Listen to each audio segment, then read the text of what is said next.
Hey guys, this is Al again. Okay, so real quickly, what I've done so far is I got the ignition switch soldered back on. It's still, I haven't put the whole car back together or the interior back together again yet, because I just want to make sure that everything is working. I also need to replace the coupling, which hasn't arrived. It's coming in from abroad, and it hasn't arrived yet, but you know, hopefully, typically this car would take about a minute or so before it stops running. It just dies out on me. So with that wire soldered, which I think may be the problem, I'm hoping that it would basically resolve that issue, and you know, the car would continue to run. So the check engine light's on, and I thought I'd take some time. I've got my little diagnostic scanner over here. So I'm gonna plug this in and see what codes I read.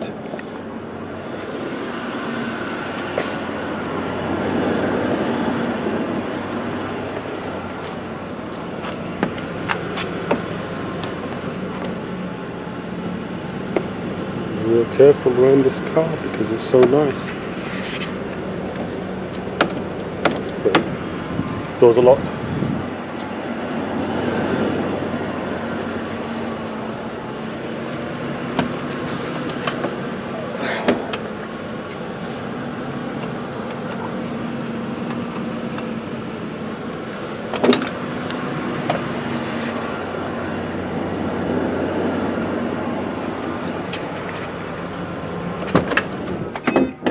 Oh, bummer.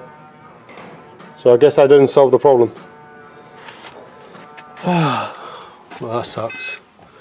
So we'll get this thing open. Okay, well, I guess what I'm going to do next is I'm going to basically put the coupling back together again and see if that resolves the issue. Also going to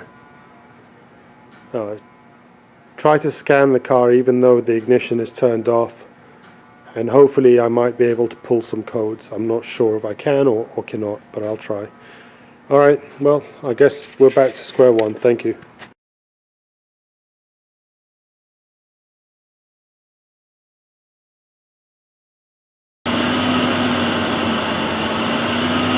Alright guys,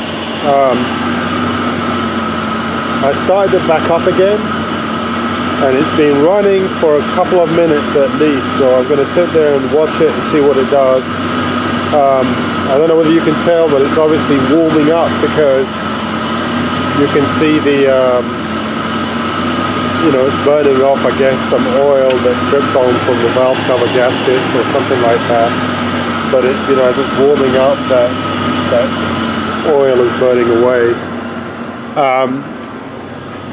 Oddball behavior. You can see that the idle on the ref counter is hunting.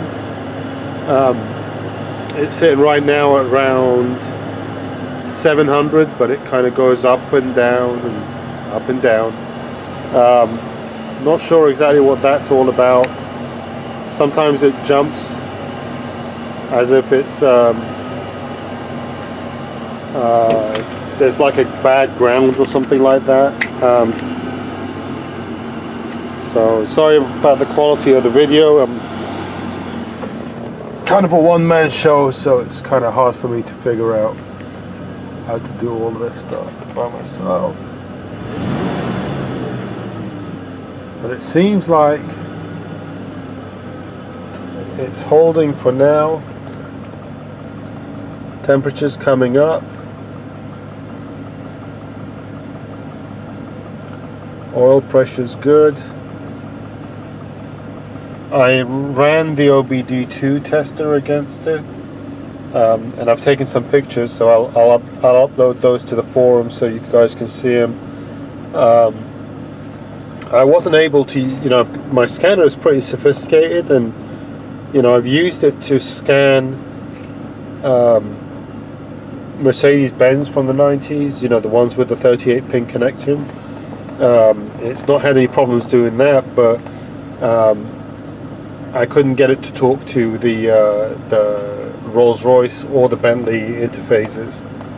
So it did talk over OBD2, and it threw a bunch of error codes, O2 sensors, turbochargers, you name it. There's like a whole bunch of them. So we'll figure out what that problem is, you know, later on. I don't think it's related to this electrical problem, but so far it seems to be holding. I'm not sure exactly what I did differently this time around versus last time. I'm definitely going to take it all apart again and double check the coupling and make sure the coupling, well, replace it, you know, and make sure it's all wired up correctly. If anybody has instructions on how to do that, I did download and buy the Bentley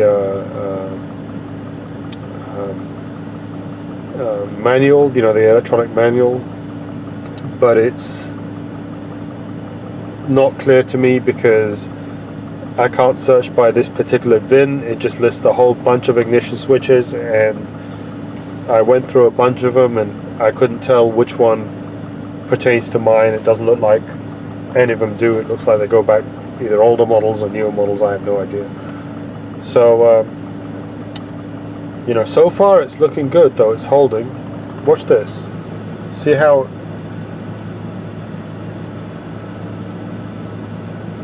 the rev counter is bouncing up and down, like it's got a bad ground. Not sure what that's about. It doesn't look like it's got anything to do with the actual idle speed. Seems like it's low on power steering fluid. I'm not sure what that's about either. Let's take a scan. Let's take a look at this.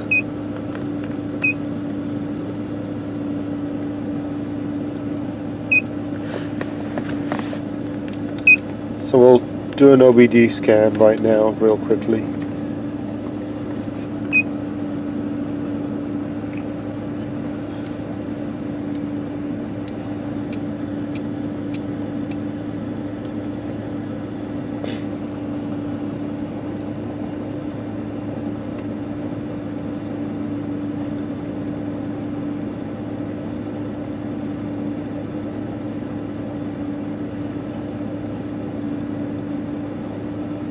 So this is really positive. You know, it's been running for around 10 minutes, even though I started the video only 5 minutes ago. So it says found 7 codes. Let's take a look. It's found a lot more.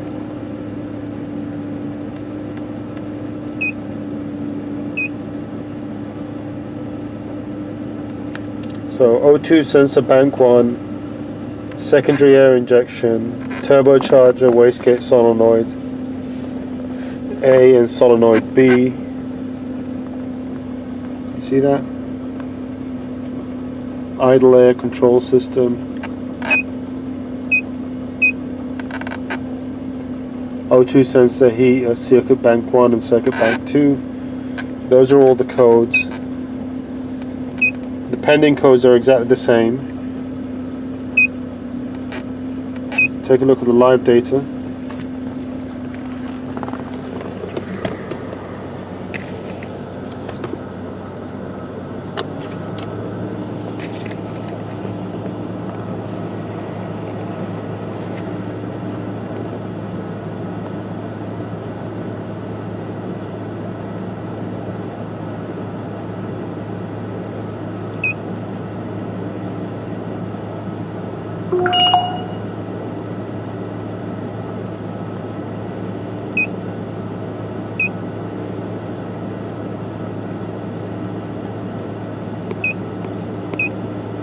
Okay, so it's not really. Oh, there you go.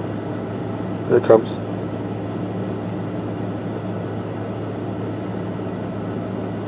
It's 75 degrees coolant temperature.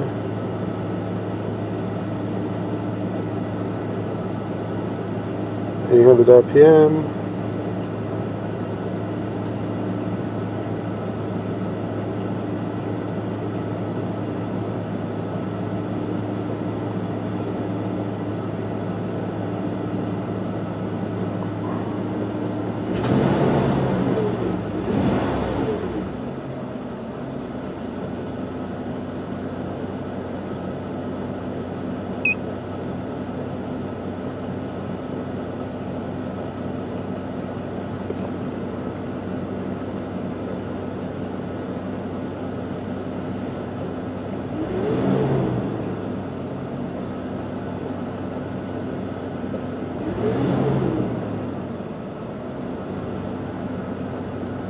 So O2 sensor voltage, I could swear up and down that those are supposed to move, so I'm not sure exactly what's going on over there. I need to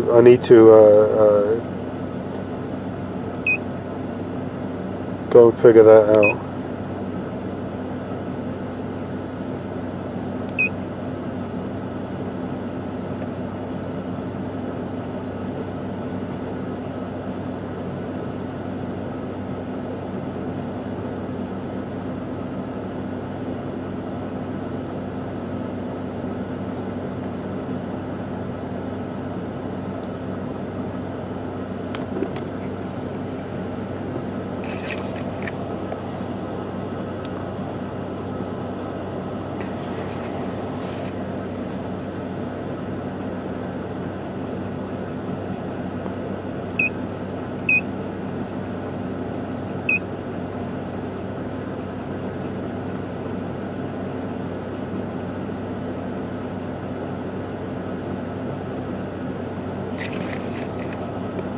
See if we can get into these systems. I'm not sure if we can. This is very positive though. It's run longer now than it's ever ran.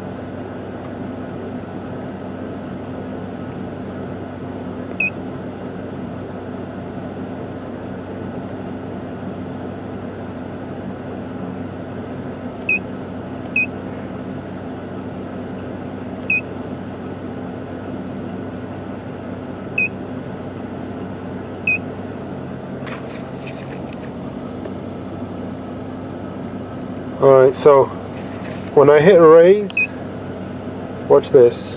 When I hit raise, you can see this check engine light is on. So I go to raise, it makes it go away, but then it brings it straight back on. So that means that there's a real code that keeps coming back up.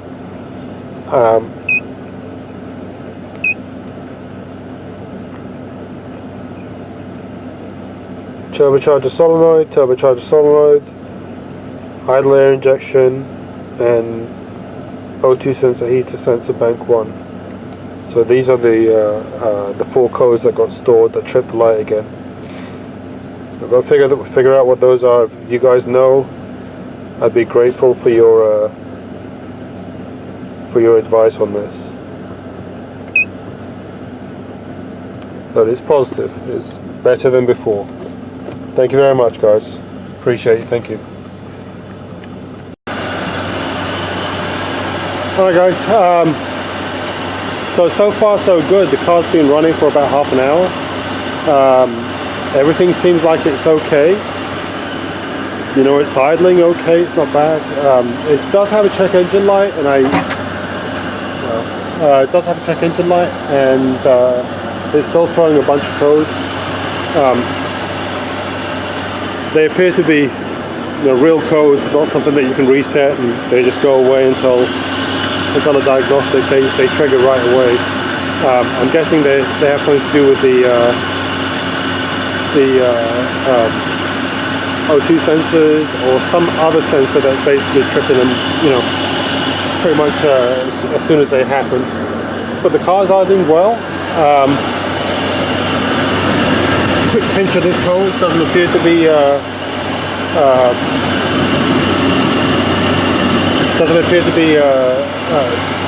you know, having any kind of pressure issues, which could be related to head gasket. There's nothing like that seems to be going on. You know, everything seems to be okay. I actually, you know, while I was sitting there waiting for this thing, you know, just to basically die again, I thought I'd give the seats a good cleaning, and so they had some kind of mildew on the back. You can see a little bit on the back as well, some kind of mildew on it. So I gave them a good cleaning and conditioning. See how they come out. So I probably spent about half an hour doing that before picking up the camera again, and everything seems like it's okay. So I'm going to wait for that probably going to take that ignition system home with me. I'm going to wait for that coupler to arrive, then I'm going to install it, and then I'm just going to put everything back together again, and then throw the thing back on this lift and see if I can get it checked out. I got to figure out what's going on with the parking brake, because obviously the way that this car behaves is that if you don't have brakes, you don't have brakes, so you need something mechanical. So I'm going to figure that out first. I'm also going to inspect everything else. So it's a very positive result. Anyway, if you have any questions, please shoot me a message on YouTube or through the forum. I'm posting everything on the Rolls-Royce and Bentley forum. So I'd love to get some feedback. Thank you very much. Take care.